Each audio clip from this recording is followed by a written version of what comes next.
하나님의 말씀은 욥기 19장 25절에서 27절 말씀입니다. 욥기 19장 25절에서 27절 말씀입니다. 찾으신 줄 알고 한 절씩 교독하도록 하겠습니다. 욥기 19장 25절에서 27절 말씀입니다. 교독하시겠습니다. 내가 알기에는 나의 대속자가 살아계시니 마침내 그가 땅 위에 서실 것이라. 내 가족이 벗김을 당한 뒤에도 내가 육체 밖에서 하나님을 보리라. 내가 그를 보리니 내 눈으로 그를 보기를 낯선 사람처럼 하지 않을 것이라. 내 마음이 초조하구나.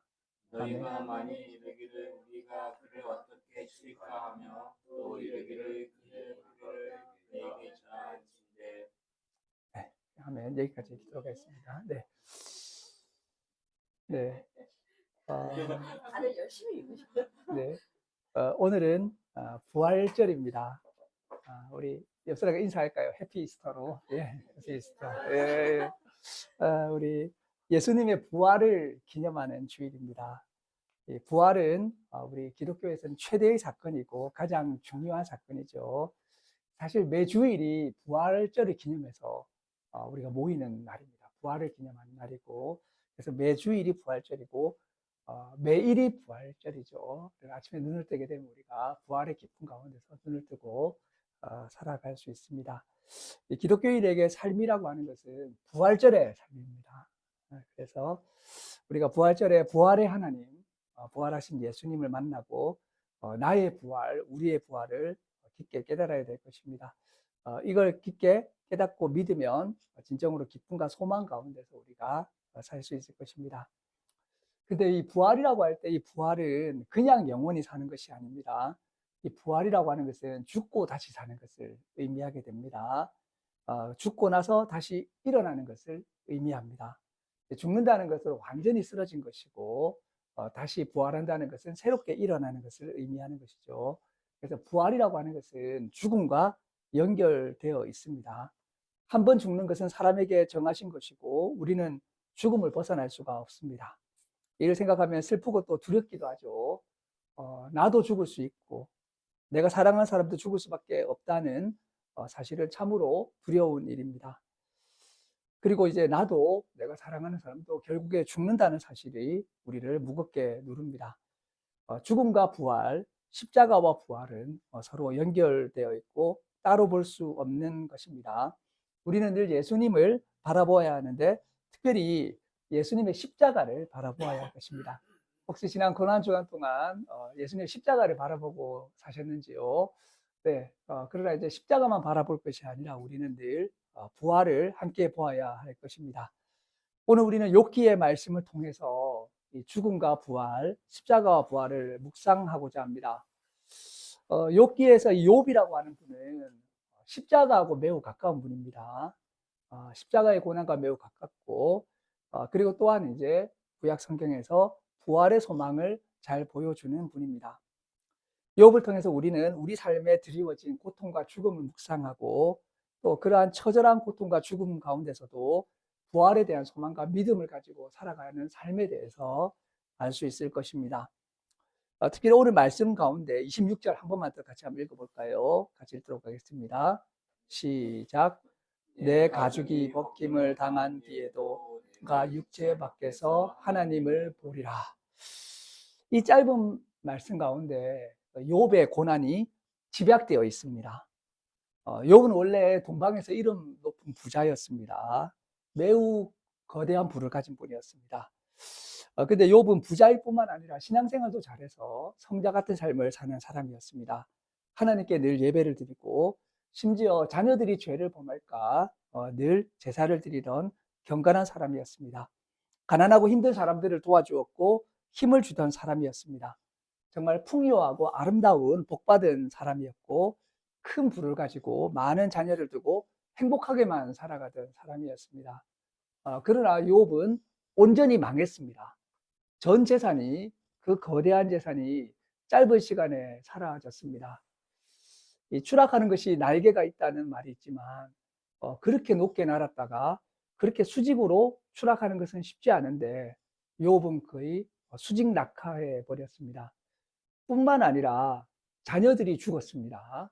모든 자녀들이 죽었습니다. 이 자녀가 죽는 일은 끔찍한 일일 것입니다. 세상에서 사람이 가장 받아들이기 힘든 일이 견딜 수 없는 일이 자녀가 죽는 일이 아닐까요? 내가 죽는 것이 낫지. 그 많은 자녀가 죽는 것은 정말 견디지 못할 일일 것입니다.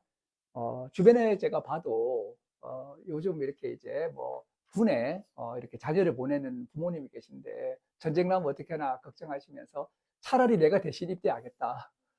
우리 아들만 안 가, 그런 일이 안 겪을 수 있으면 내가 가서 나야 뭐 살 만큼 살았는데 이렇게 이야기하는 것이죠. 근데 이 욥은 수많은 자녀들이 거의 일거에 사망하게 되었습니다.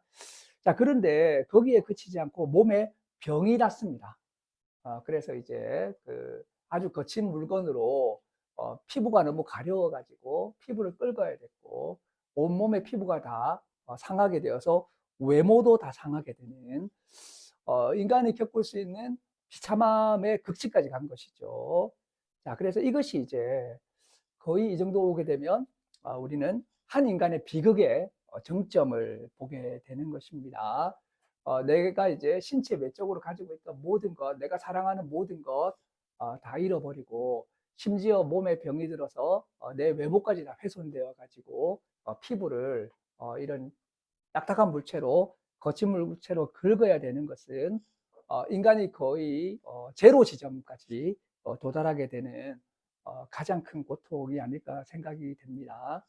우리도 삶 가운데 많은 상실과 많은 고통이 있지만 욥처럼 이렇게 큰 고통을 당하기는 정말 쉽지 않을 것 같습니다. 그래서 욥은 이렇게 이야기합니다. 내 가죽이 벗김을 당한 뒤에도 이제 이 하나 남은 내 가죽 이제 병 들어가지고 이제 하나 남은 내 마지막 이제 뼈와 살밖에 안 남았는데 그 가죽이 벗김을 당한 뒤에도 남은 것이 이제 뼈와 가죽인데 가죽이 벗김을 당한다는 거죠. 그래서 얼마나 처절한가를 알 수 있습니다.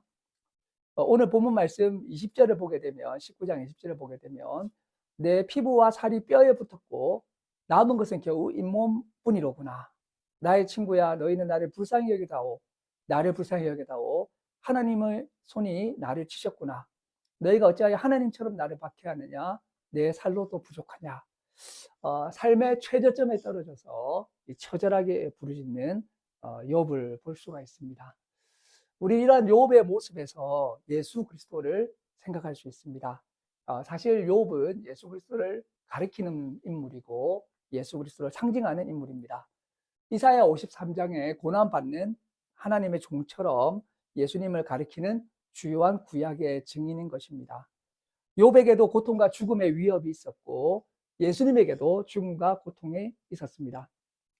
욥에게는 인간이 겪을 수 있는 모든 고난이 집약되어 있었고 예수님에게도 예수님의 십자가에게도 인간의 모든 고난이 집약되어 있었습니다.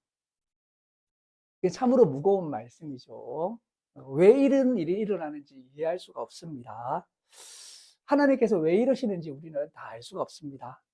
왜 고통받고 죽어야 하는지, 왜 욥이 이렇게 가죽만 남아가지고 이 가죽마저도 이제 다 벗겨져야 될 그런 지경에 와야 되는지 우리는 이해할 수 없습니다. 그러나 우리는 그러한 고통과 죽음 가운데서도 하나님을 믿고 예수님을 바라본 욥을 우리가 이 말씀에서 볼 수가 있습니다. 욥은 이러한 삶의 최저점에서 믿음과 소망을 말합니다. 우리 25절 한 목소리로 다시 한번 읽도록 하겠습니다. 같이 읽겠습니다. 시작. 내가 알기에는 대속자가 살아계시니 마침내 그가 땅 위에 서실 것이라. 아멘. 이 대속자는 바로 예수 그리스도입니다. 욥은 내가 안다고 말하고 있습니다. 예수님이 오실 것을 안다는 것이죠. 욥은 창세기와 비슷한 시절의 사람이라 할 수 있는데 벌써 그리스도를 바라보고 있고 26절에는 하나님을 보리라 라고 해서 그 그리스도를 하나님으로 고백하고 있습니다. 그런데 주목할 만한 점이 있습니다. 그리스도는 욥의 시대로부터 수천 년 뒤에 오시는데 욥은 육체 밖에서 하나님과 그리스도를 보겠다라고 하고 있는 것입니다. 이것은 구약에 나오게 되는 부활에 대한 아주 초기의 믿음이라고 할 수가 있습니다. 신약 성경뿐만 아니라 구약 성경의 사람들도, 성경의 사람들은 이러한 부활의 믿음을 가지고 있었던 것입니다. 욥도 가죽이 벗김을 당해도 육체 밖에서라도 하나님을 보겠다라고 하는 처절한 고백을 하고 있는 욥을 볼 수가 있습니다. 우리가 오늘 부활절인데, 이 부활절은 그저 기뻐하는 날이 아니라 부활의 믿음과 고백이라고 하는 것은 단순한 고백이 아니라 우리의 삶의 고통과 죽음 가운데서, 십자가 가운데서의 믿음과 고백입니다. 한 목사님이 이런 이야기를 했습니다. 하나님의 사랑이라고 하는 것은 소프라노만 있는 것이 아니라 그 밑에 베이스가 있다는 거죠. 그래서 우리가 기쁨과 또 묵직함이 함께 가는 그러한 이제 그 찬양을 올려드릴 수가 있다는 것입니다.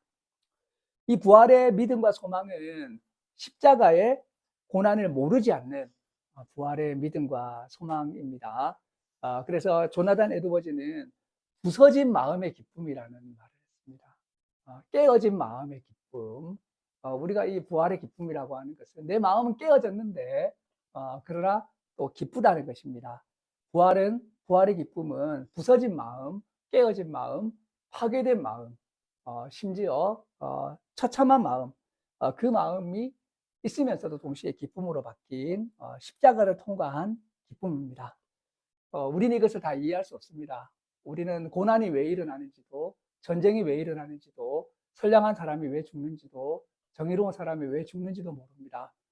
그러나 부활의 하나님, 부활의 예수 그리스도를 보면서 우리는 믿고 소망하고 기뻐하고 감사하고 찬양할 수 있습니다.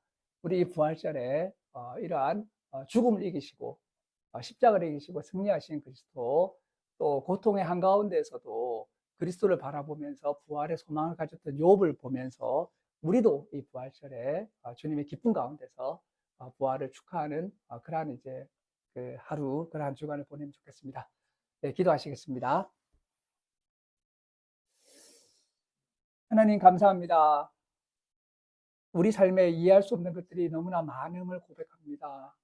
우리 삶의 고난과 아픔과 상실과 또한 죽음들을 이해할 수 없음을 고백합니다.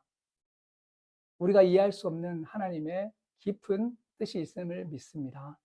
특별히 십자가에 달려 죽으시고 부활하신 예수 그리스도를 바라보면서 언제나 하나님을 믿고 그리스도를 믿는 가운데서 부활의 소망과 기쁨 가운데서 하루를 살아갈 수 있는, 그래 매일이 부활절이 되는 우리 예수교회 교회 될 수 있도록 주님 인도하여 주시옵소서.